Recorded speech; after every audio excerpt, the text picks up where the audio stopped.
So guys, Monday pa lang, bored ka na sa work. What do you do with your boredom and you've been wanting to start your own business as well? Here are some ways na sa tingin ko makakatulong sa inyo kasi I've been there, I think. Dumaan na rin ako sa ganyang feeling before and nag-start na rin talaga ako ng sarili kong business. So kung kagaya kita nag-daydream ng inyong sariling business, I hope you can be a supporter of my channel. Hi everyone, my name is Shayo. Welcome back to my channel guys. Siguro nahihiya kayong i-admit pero at one point, merong times talaga na medyo nabobore tayo sa ginagawa natin sa work. And it's normal. It's perfectly normal to feel bored at work. But here are some of the things na pwede ninyong magawa if you're really looking into having your own business as well. That boredom basically means something else eh. So ano nga ba yung mga yun? Pag-usapan natin. Alright?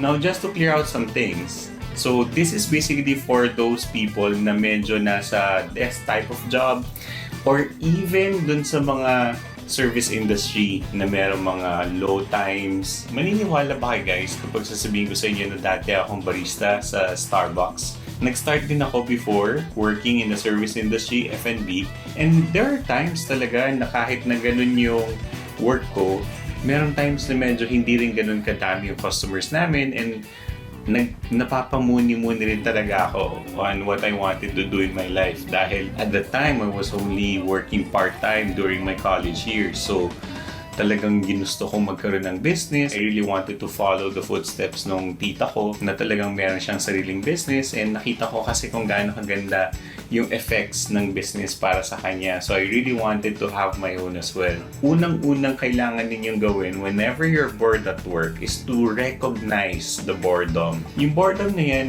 simply means na we know what we're doing sa trabaho natin. Talagang very routine yung ating trabaho, be it na nasa desk job ka, let's say you're an accountant perhaps, you know what you're doing sa mga files mo, you know what to do to investigate yung kung saan napupunta yung pera, bayarin, and of course kung ano yung mga kailangan mong deliverables. In a similar manner, kung kagaya ninyo na nasa regular desk job, no, na merong schedules na sinusundan, I really have some downtimes na kaya kong gumawa ng mga opportunities na para sa akin. Pero kailangan ninyo makita yung discarding yan, kung saan yung opportunities ninyo. Instead na napupunta sa kung saan kayo magbabakasyon, i-redirect ninyo, no? And really hone. Kailangan yung ma-recognize yung boredom na yan and really hone that time na pwede kayong mag-isip para sa business ninyo. Ngayon, siguro tatanungin nyo sa akin, paano? Anong iisipin ko sa business ko? Wala pa nga ako na-start, di ba? Basically, what you also can do is really get your mind off of that stuck moments, di ba? So, baka iba sa inyo talagang dreading yung Mondays kasi pasok na naman sa work, ganyan, or yung mga galing ng bakasyon, back to reality, yung laging sinasabi, di ba? Kailangang ibahin ninyo yung iniisip ninyo.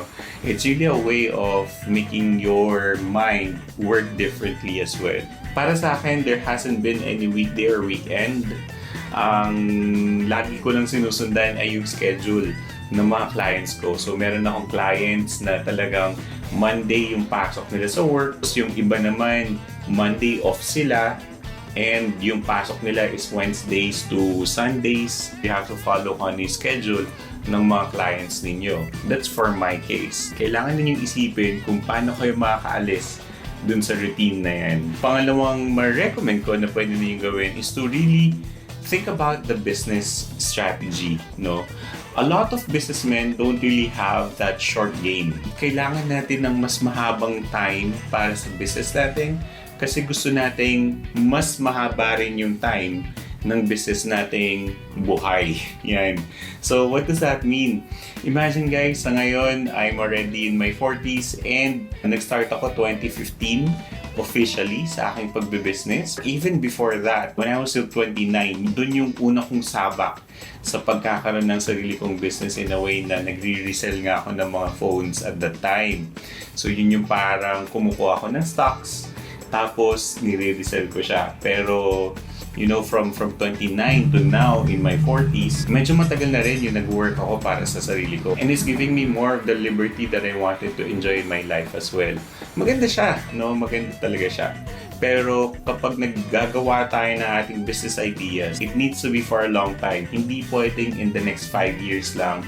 Kailangan in the next 10 years or in the next 20 years. Para sa akin ngayon, hindi ko masasabi na I have to let go some of my income stream kasi I have to refocus sa aking business, but more of I want to really supplement more on what I have now para at least it will be going further doon lang sa time na hindi natin alam. Kasi syempre, ngayon siguro maganda yung business, maganda yung performance niya, maganda yung mga clients ko, maganda yung mga partners ko, but we're not sure. We're really not sure kung wala talagang assurance, Wala talagang assurance if it's going to be okay all the time. So kailangan lagi tayong handa sa what's uncertain. The next one is really making sure that you can research your market. Kailangan alam ninyo kung sino yung kinakausap ninyo. Kung meron kayong product na naisip, kung meron kayong food na naisip, kung meron kayong clothing na naisip, kailangan malaman ninyo kung sino mismo yung bibili ng product ninyo. Kapag hindi ninyo ma-identify kung sino yung inyong market, may hirapan kayo dyan, guys. Kasi imagine, nag-launch ka nga ng product, hindi mo naman alam kung sino yung kinakausap mo. Diba? Medyo mahirap. You have to make sure na kilala mo kung sino yung customer na kinakausap mo. Once you identify kung sino yung customer na yan, it's easy to set up kung paano mo sila ma-reach. So, nandyan ang social media, of course, andyan ang mga marketplace, of course, and everything actually just flows basta kilala mo yung customer mo. Alam mo kung paano sila kausapin, alam mo kung ano yung nag-trigger sa kanila para bumili, alam mo ang specifications ng items or products para makausap mo sila at ma-encourage mo silang bumili ng product or kung ano man yung binibenta mo. Ito siguro, guys, yung isang matinding tip na masasabi ko, huwag nyo munang pagsasabi sa social media, guys. Idea nyo yan. Pinaghirapan ninyo kung paano ninyo iisipin, tapos ipopost nyo lang kaagad on social media. Huwag muna. Make sure, guys, that everything is actually on a silent mode muna. Kung kaya ninyo mag-airplane mode sa social media, huwag muna. Tanggalin nyo muna yung social media na yan. It doesn't help you right away kung nasa testing phase ka pa lang ng business mo. And most especially, when you're still developing the business idea. So kailangan wag mo muna sasabihin ito sa mga friends or family or even especially sa social media dahil napakaraming mga negative comments kang maririnig. It can be hurtful at times, and I would say most of the time, hindi talaga sila yung maririnig mo na mag-encourage sa'yo. It will be a heartbreak.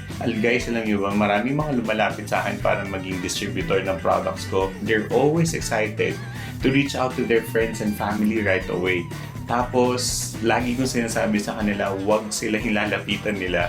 And, talagang proven na talaga na yung mga friends and family, hindi talaga sila yung unang-unang tutulong kapag pumunta ka sa direksyon ng pagkakaroon ng sarili mong business. So, it will be disheartening for you, but keep it on. Talagang stay on track and really make sure that you're focused with what you want to achieve dun sa gusto mong gawin. For those who are supporting my channel, maraming salamat. Maraming salamat sa mga comments ninyo, especially those who are working abroad, lalo na yung mga sinasabi ninyo na nakakatulong tong channel ko and you're learning so much from my channel as well. Maraming pong salamat. If you're really wanting how to change how you see Mondays, baka gusto niyong maging provincial partner na distributor ng aking mga ref magnets, so you can send me a message sa aking Facebook page.